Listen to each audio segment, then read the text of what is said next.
प्रभु यीशु मसीह जी के जिंदा और सामर्थी नाम में आप सबको मेरी ओर से सलाम और जय मसीह। मुझे उम्मीद है कि आप सब ठीक होंगे, क्योंकि जिस सन ऑफ के यहोवा ने मुझे और आपको बनाया हुआ है, हम सबको संभाल के रखते हैं। हालेलुया। तो मैं परमेश्वर का धन्यवाद करता हूँ कि जिन्होंने हमें समा दिया ताकि हम एक बार फिर से यहाँ पे इकट्ठे हो सके। तो मेरे फ्रेंड्स, आज के जो मेरे वचन का टॉपिक है वह ये है कि हम क्रिसमस क्यों मनाते हैं और क्रिसमस वाले दिन क्या हुआ था। आइए तो हम वचन में पढ़ते हैं। मत्ती 1 और उसकी 18 नंबर आए थे। इसमें इस तरह लिखा है, यीशु मसीह का जन्म इस प्रकार से हुआ कि जब उसकी माता मरियम की मंगनी यूसुफ के साथ हो गई तो उनके इकट्ठे होने से पहले ही वह पवित्र आत्मा की ओर से गर्भवती पाई गई। इसमें इस तरह लिखा है, जब यीशु मसीह का जन्म इस प्रकार से हुआ कि जब उसकी माता मरियम और उसके पिता यूसुफ की मंगनी हुई, उनके माता और उनके पिता की जब मंगनी हुई तो वो उनको पता लगा, पवित्र आत्मा के द्वारा वह गर्भवती पाई गई। जो मरियम थी जिसके अंतर पेट में प्रभु यीशु मसीह थे, वह पवित्र आत्मा के द्वारा गर्भवती पाई गई। तो यह बात जब यूसुफ को पता चली, तो आइए हम आगे पढ़ते हैं उसने क्या किया, यूसुफ ने क्या सोचा। उसके पति यूसुफ ने, जो धर्मी था और उसे बदनाम करना नहीं चाहता था, उसे चुपके से त्याग देने का विचार किया।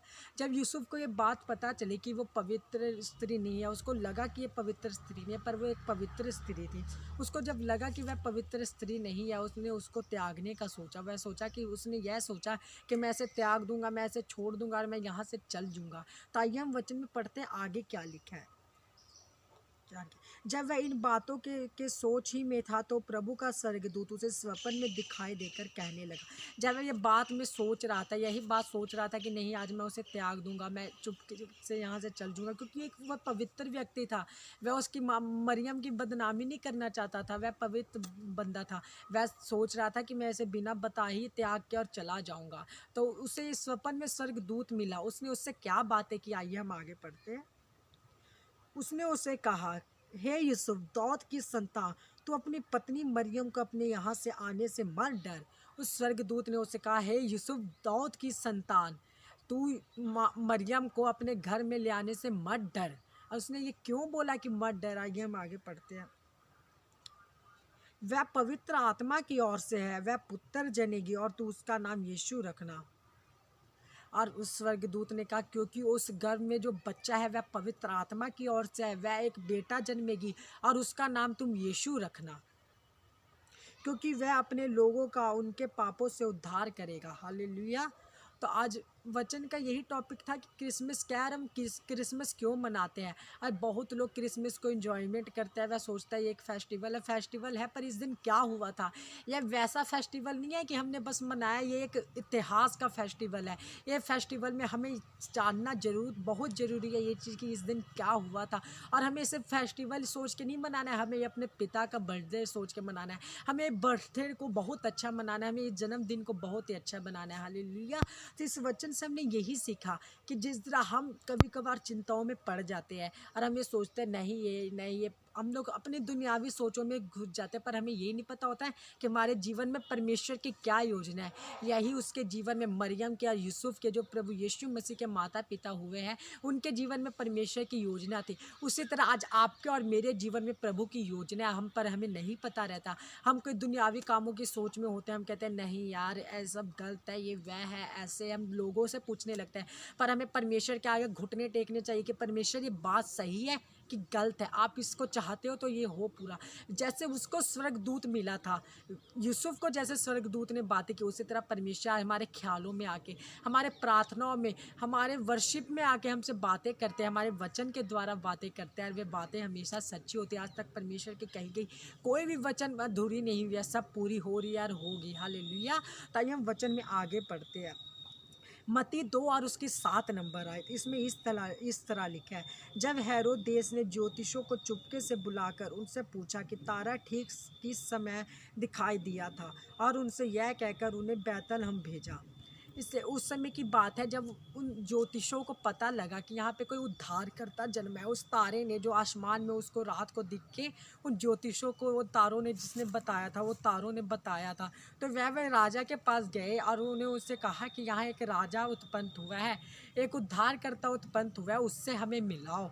तो वह राजा जब ये उसने ये सुना तो वह बहुत चिंतित हो गया कि कौन है मेरे से ऊपर, कौन है, वह राजा बन जाएगा, ये हो जाएगा। तो उसने एक चालाकी दिखाई। वह सोचे, उसने अपने हेरोदेस में जो के ज्योतिषों को चुपके से बुलाकर, वो जो हेरोदेस के ज्योतिषों से, जो ज्योतिषों ने उन तारे को देखा था, उनको बुलाया और उनको कहा कि वह तारा तुम्हें कहाँ से दिखा था और किस समय पे दिखा था, और उन्हें बैतलहम भेजा। उन्होंने उन्हें बताया कि वह बैतलहम में दिखा होगा, जहाँ पे उन्हें दिखा था उन्होंने उसे बताया। और जब उसने बताया तो वो राजा ने उन्हें बोला कि तुम वहाँ पे जाओ और तुम उसके पास जाओ। वो जब वो तारा के पास गए तो देखते हैं, हम पढ़ते हैं आगे क्या, जाओ उस बालक के विषय में ठीक ठीक मालूम करो, और जब वह मिल जाए तो मुझे स, समाचार दो, ताकि मैं भी आकर उसको प्रणाम करूं। वह हेरोदेस ने उससे चालाकी से उनसे बात की। वह कहा कि तुम उनके पास जाओ और जाके उस जो राजा उत्पन्न हुआ, जो बच्चा बालक उत्पन्न हुआ, उसके बारे में मेरे पास समाचार लेके आओ। और जो तुम समाचार लेके आओगे, जब तुम लेके आओगे तो मैं उनको प्रणाम करके आऊँगा। पर उसके मन में कुछ और ही ख्याल थे। वह ऐसा नहीं, वो सोच रहा था नहीं आज मैं ये राजा बन गया तो मेरा क्या होगा। वो यीशु मसीह को मार डलवाना चाहता था। पर परमेश्वर हमारे साथ है। जिस तरह मैंने पहले भी कहा था कि परमेश्वर जो करते हैं वह सही करते हैं। हमारे जीवन में परमेश्वर की क्या योजना है हमें नहीं पता।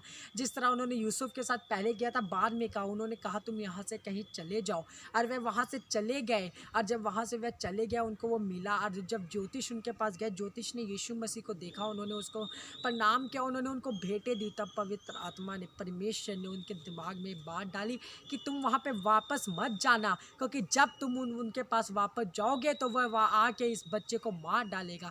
देखिए हमारा परमेश्वर हमसे कितना प्यार करता है। जिस तरह उन्होंने यीशु से प्यार किया, यीशु हमसे प्यार करते हैं। वह हमारी हर एक ज़रूरतों को जानते हैं। आज हम सोचते हैं कि नहीं ये गलत है, पर परमेश्वर हमें जहाँ भेजता है, आज हमें यहाँ पे रखा है तो हम यहाँ पे सही है। आप जल्दबाजी नहीं करिए कि नहीं मेरे को वहाँ जाना है, यहाँ रहना है, यहाँ रहना है। नो, परमेश्वर की जो योजना है वह होने दीजिए। परमेश्वर की योजना को ना ठुकराइए। पर हम वचन में पढ़ते हैं परमेश्वर के आज्ञाओं के पालन करो, तो यह भी परमेश्वर की, जब हम परमेश्वर की मर्जी पूरी करेंगे, यह भी एक वचन में से है कि हम परमेश्वर की आज्ञाओं को पालन करेंगे। हालेलुया। तो जिस तरह उस राजा को परमेश्वर ने झूठा ठहरा दिया, वह राजा कुछ नहीं कर पाया, वो मर गया, वो राजा कुछ नहीं कर पाया। उसी तरह कोई भी मुसीबत जब हम यीशु मसीह के साथ है, परमेश्वर के साथ है, तो इस क्रिसमस के बाद हमें कोई मुसीबत कुछ नहीं कर सकते। जितनी महामारियाँ आ गई, हमारा कुछ निवार ना ही होगा, क्योंकि हमारे परमेश्वर राजा हमारे साथ है। हालेलुया।